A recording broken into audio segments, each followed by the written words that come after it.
Michel Rocard, avant, avait été un grand ministre de l'Agriculture. Il avait beaucoup fait pour l'enseignement agricole.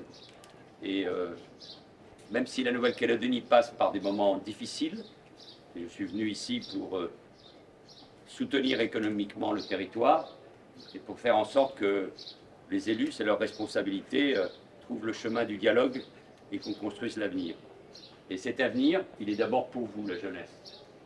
Et cela passe évidemment par la formation et l'éducation, liée aussi à la force du pays, notamment son agriculture. Après ces paroles de remerciement aux élèves du lycée Michel Rocard pour leur geste d'accueil, le ministre des Outre-mer Manuel Valls a commencé sa visite à Pointe-Boute. L'occasion de suivre une classe du lycée qui tenait à lui présenter son projet de ruche connectée. Au milieu, il faut savoir qu'on a la chance d'avoir un lycée polyvalent avec une filière agriculture et une très grande exploitation où se situent plusieurs ruchers de type Langstroth. Et notre projet va consister à améliorer la vie de notre apiculteur et essayer de réduire la pénibilité du travail en y incorporant des capteurs pour relever des données, ce qui va transformer notre ruche Langstroth en ruche Langstroth connectée.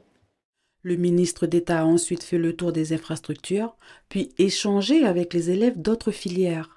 En se rendant dans cet établissement, il souhaite passer un message aussi bien aux lycéens qu'au corps enseignant. Ce qui est essentiel, c'est l'avenir. Et dans ce lycée d'enseignement général et agricole, on forme la jeunesse calédonienne et on prépare donc l'avenir. Et c'est ça qui paraît être essentiel. Et au cours de ces journées, il y a aussi un message d'optimisme que je veux faire passer, qui est le soutien à tous ceux qui préparent l'avenir. L'école, la formation, le corps enseignant, les élèves, leurs familles bien évidemment, et que ces formations soient aussi adaptées aux besoins du territoire. Je pense bien sûr à l'agriculture, à l'énergie, à tout ce qui est lié à la métallurgie. Le ministre des Outre-mer a fini sa visite ici, dans le champ d'igname du lycée agricole. Ce qu'il faut, c'est qu'il y ait des débouchés, quoi. Il faut qu'il y ait du travail après. Que cette qualité de formation aux professeurs, qu'elle soit au service ou du pays ou aussi de la région. Hein. On parlait du Vanuatu, il n'y a pas de raison qu'on ne profite pas de la proximité des autres îles et des autres pays pour que l'agriculture de la Nouvelle-Calédonie soit plus performante à l'export aussi. Après cette séquence, Manuel Valls devait se rendre sur la mine SLN du massif Copeto à Népouille, mais celle-ci a été annulée. Il a donc poursuivi sa route en direction du régiment du service militaire adapté, le RSMA de Koumak. L'occasion de passer en revue les filières des métiers de la terre, de la ferme et les stagiaires des métiers de la sécurité. Pour lui, être auprès de la jeunesse et échanger avec elle est primordial.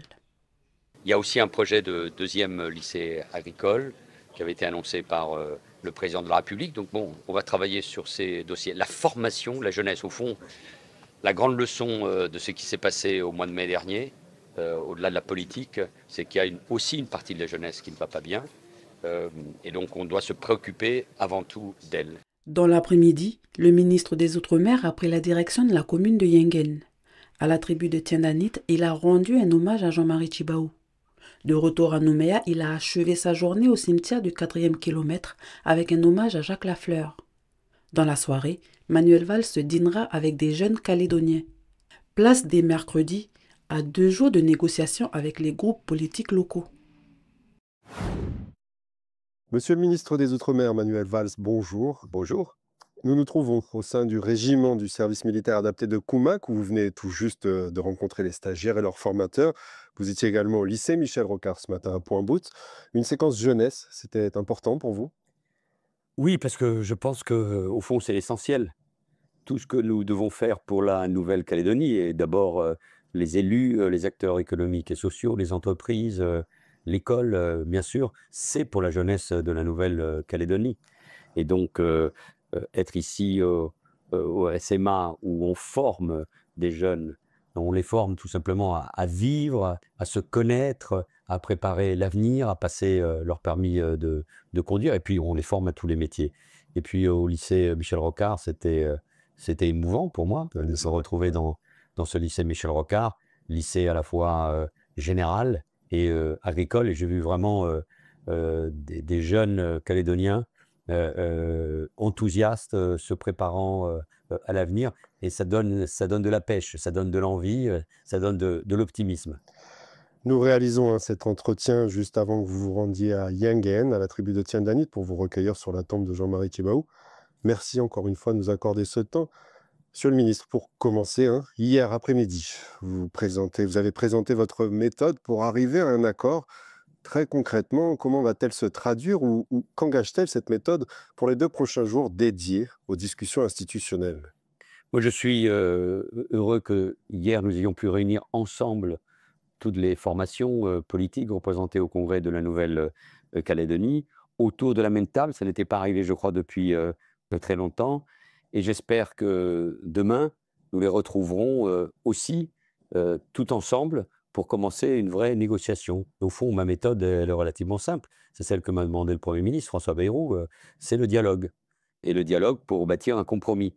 Et un compromis pour faire en sorte que la paix revienne. Parce qu'il y a une urgence vraiment face au marasme économique et social, avec beaucoup de chômage, beaucoup d'inquiétude de la part des entreprises, beaucoup de richesse qui a été détruite, et face aux fractures de la société calédonienne. La signature d'un accord est-elle envisageable d'ici la fin de la semaine? Rien ne sera possible en Nouvelle-Calédonie sans un compromis politique. Je ne sais pas quand il doit intervenir, mais il ne faut pas que ça tarde trop. On prend le temps, il faut de la méthode. Mais s'il n'y a pas d'accord politique, il n'y a pas d'avenir pour l'économie. Et puis, le sang a coulé au mois de mai, au mois de juin dernier. Il y a des mots terribles qui ont été prononcés. Il y a du racisme, de la haine qui se sont imposés. Donc, d'une certaine manière, c'est un appel à la responsabilité de chacun. Et que ceux qui ne voudraient pas d'un accord, il faut être conséquent, nous disent pourquoi ils ne veulent pas et surtout disent aux citoyens de la Nouvelle-Calédonie pourquoi ils refuseraient un accord, alors que je crois franchement qu'on peut se mettre d'accord sur un certain nombre de principes et de réformes. Justement, monsieur le ministre, l'accord de Nouméa intégrait une dimension sociétale. Il prévoyait de créer une citoyenneté calédonienne. Mais il y a un sentiment d'échec avec le boycott du 3e référendum. Et le 13 mai dernier, notamment, que devrait, selon vous, intégrer le nouvel accord pour réussir à penser une société plus unie, qui soit plus inclusive? D'abord, je pense que beaucoup de choses ont été faites. Moi, je ne peux pas porter qu'un regard négatif sur ce qui s'est passé depuis 1988. La Nouvelle-Calédonie n'a rien à voir avec ces années 80. Mais il y a aussi, évidemment, des échecs. Je pense à celui des inégalités sociales. Je pense évidemment à la question de la jeunesse, nous l'avons évoqué. Mais avant de parler de l'accord lui-même, travaillons, c'est ce que nous allons faire, c'est ce que j'ai proposé sur 3 axes. Le lien avec la France, et on doit parler donc de décolonisation, du droit à l'autodétermination, qui est un droit international et constitutionnel, de la citoyenneté calédonienne, et donc du corps électoral. Voilà, c'est le noyau dur, c'est le plus difficile, mais il faut avancer. Ensuite, il faut parler de la gouvernance, c'est-à-dire au fond des compétences entre la Calédonie, les provinces et les communes. J'ai vu beaucoup de maires, ils sont tous très demandeurs d'avoir plus de compétences, et puis de ce contrat social, comment on vit ensemble, comment on se projette dans l'avenir et sur la jeunesse. Donc, mon approche est simple, c'est un dialogue ouvert et sans tabou, dans le respect de chacun. On a eu des réunions bilatérales à Paris, hier à Nouméa, là nous aurons des plénières, et puis que chacun assume ses responsabilités. Nous sommes dans un moment historique, donc tout le monde doit s'engager. Et l'État, je l'ai dit depuis que je suis arrivé, qui est là pour soutenir l'économie, nous en dirons un mot, nous sommes au rendez-vous pour assurer la protection de tous, la sécurité grâce à la gendarmerie, à la police et la justice. Mais l'État est là pour favoriser le dialogue, mais nous prenons nos responsabilités. Je suis avec Éric Thiers, le conseiller spécial du Premier ministre, et nous prenons nos responsabilités pour, au fond, amener les uns et les autres, non pas les forcer, mais à un accord pour le bien de la Nouvelle-Calédonie. Nous prenons, peut-être qu'au cours de ces dernières années, on a voulu, au fond, à chaque fois trouver les synthèses, et c'est normal, entre les différentes forces politiques, et l'État était un peu en spectateur. Là, il faut agir. Mais il faut agir pour l'intérêt général et en tenant compte de toutes les sensibilités. Je ne crois pas à un passage en force. Justement, vous avez parlé de gouvernance au niveau politique. Pourtant, aujourd'hui, certains élus défendent une hyper-provincialisation. Est-ce un frein, finalement, une trajectoire commune? Faut-il repenser le modèle des répartitions des compétences actuelles, mairie, province et gouvernement? Moi, j'ai posé un principe ou un double principe pour la Nouvelle-Calédonie. Euh, D'abord, le principe qui s'impose à tous, c'est que la Calédonie doit rester unie et indivisible.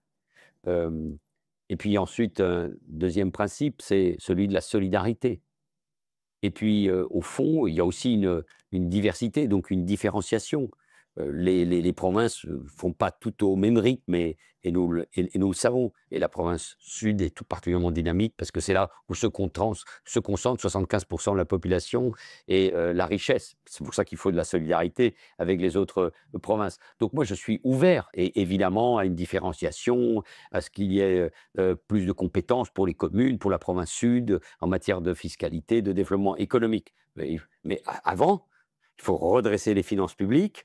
C'est pour ça que l'État est au rendez-vous, notamment pour la reconstruction des bâtiments scolaires et des bâtiments publics qui ont été détruits. Nous mettons l'État 200 millions de subventions et ça va être une bonne chose aussi pour le secteur du bâtiment et des travaux publics et donc pour l'emploi. Il faut que l'économie redémarre. Donc nous sommes au rendez-vous. Voilà, ce sont ça les principes. Faisons vivre la Nouvelle-Calédonie, mais que déjà tout le monde assume ses compétences. Elles sont nombreuses. Il n'y a pas un territoire de la France qui ait autant de compétences et d'autonomie que la Nouvelle-Calédonie. Parlant de compétences, une question à présent sur le nickel, monsieur le ministre. La filière est en grande difficulté, l'usine KNS a fermé, les deux autres sont en sursis. Un pacte nickel avait été présenté pour soutenir l'industrie, mais nos élus ne l'ont pas adopté. Vous parlez désormais d'un plan de transformation de la filière nickel. Quelles concessions fait-il par rapport au pacte nickel et êtes-vous prêt à renoncer à certaines contreparties? D'abord, ce fut une erreur de la part des élus de refuser l'offre qui était celle de Bruno Le Maire. Certains aujourd'hui l'admettent, mais enfin c'est du passé. Et puis le contexte budgétaire a changé. Et puis une des usines a fermé, celle de la province Nord. Mais moi je crois au nickel. Je pense que la Nouvelle-Calédonie a des ressources incroyables. Donc il faut se mettre autour de la table. Il y a des offres de grands groupes indiens, sud-africains, émiratis, pour l'usine du Nord, pour l'usine du Sud. L'État sera au rendez-vous. Mais ce qu'il faut penser pour que ces groupes puissent véritablement investir, c'est comment l'énergie ici est moins chère. Et ici, il y a des possibilités, notamment à travers Oui, l'énergie du coup, l'énergie est solaire. un vrai frein.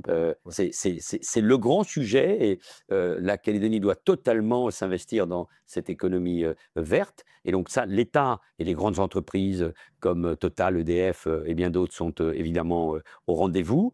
Et puis ensuite, il faut aussi qu'il y ait une perspective pour le nickel, notamment à travers l'export. Donc il faut des évolutions, des possibilités, faire vivre les mines. Ici, nous sommes entourés de ces mines dans cette région et le faire évidemment avec les présidents des provinces nord et sud Justement, qui connaissent très bien ces sujets. justement, par rapport au pacte nickel qui a été retoqué, qu'en est-il finalement de la doctrine nickel?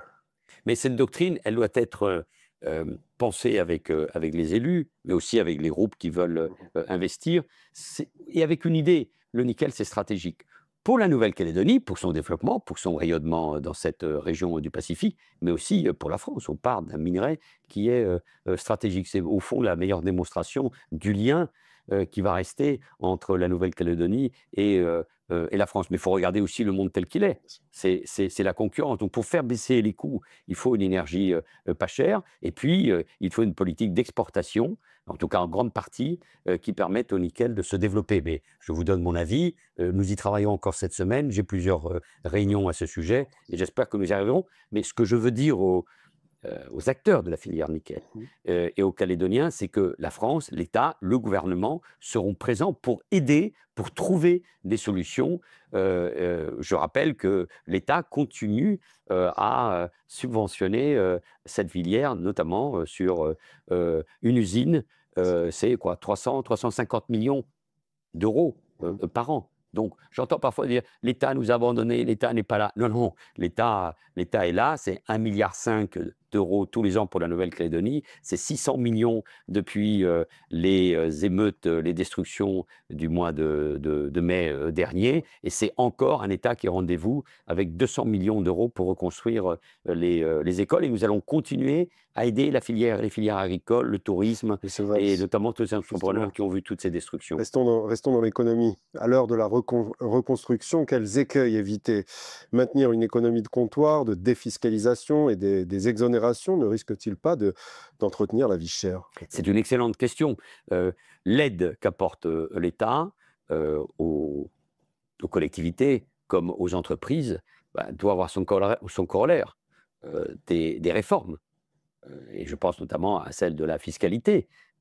Elle doit être plus dynamique. Alors il faut faire attention, ce n'est pas le moment de l'augmenter, ce n'est pas le moment de casser toute possibilité de reprise, mais il faut évidemment des réformes. Puis il faut s'ouvrir, il y a des filières. Enfin, on a beaucoup parlé d'agriculture ce matin.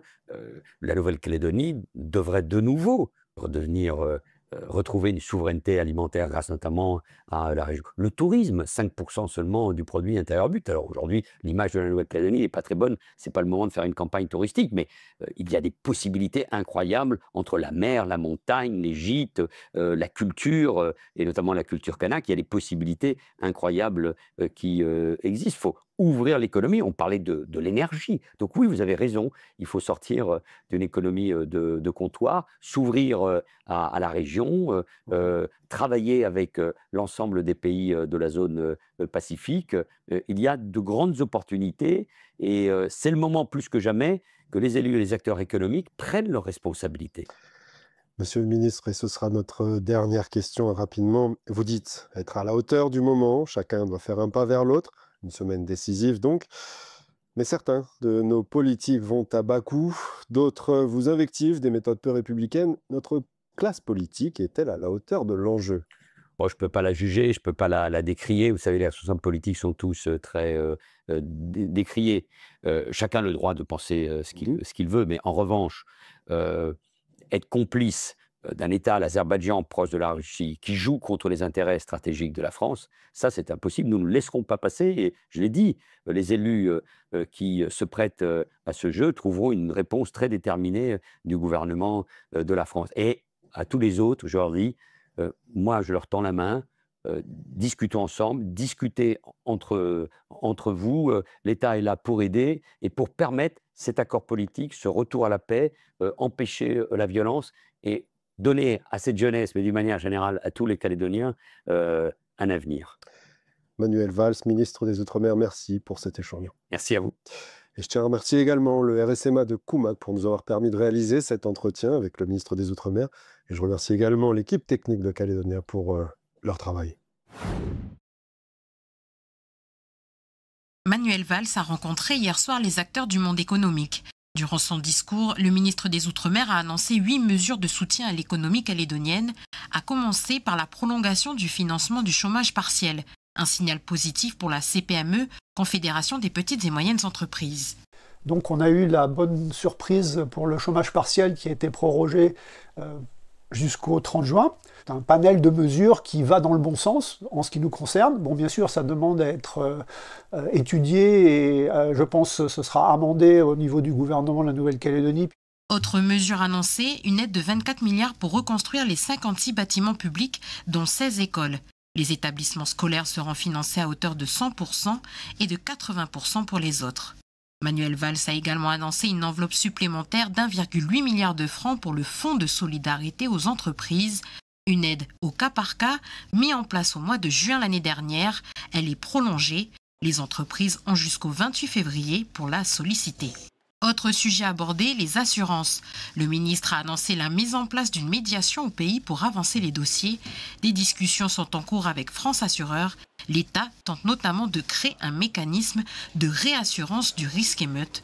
Une annonce qui interroge la FINC, la Fédération des entreprises et industries de Nouvelle-Calédonie. Mais c'est vrai aussi sur les assurances. Donc, il annonce un accompagnement inscrit au projet de loi de finances 2026. Mais qu'est-ce qui se passe en 2025 et qu'est-ce qui se passe en 2026? Parce que sans réponse sur la question des clauses émeutes, et ben effectivement, sur cette période-là, ça veut dire que rien ne se passera. Et donc là, ça serait dangereux.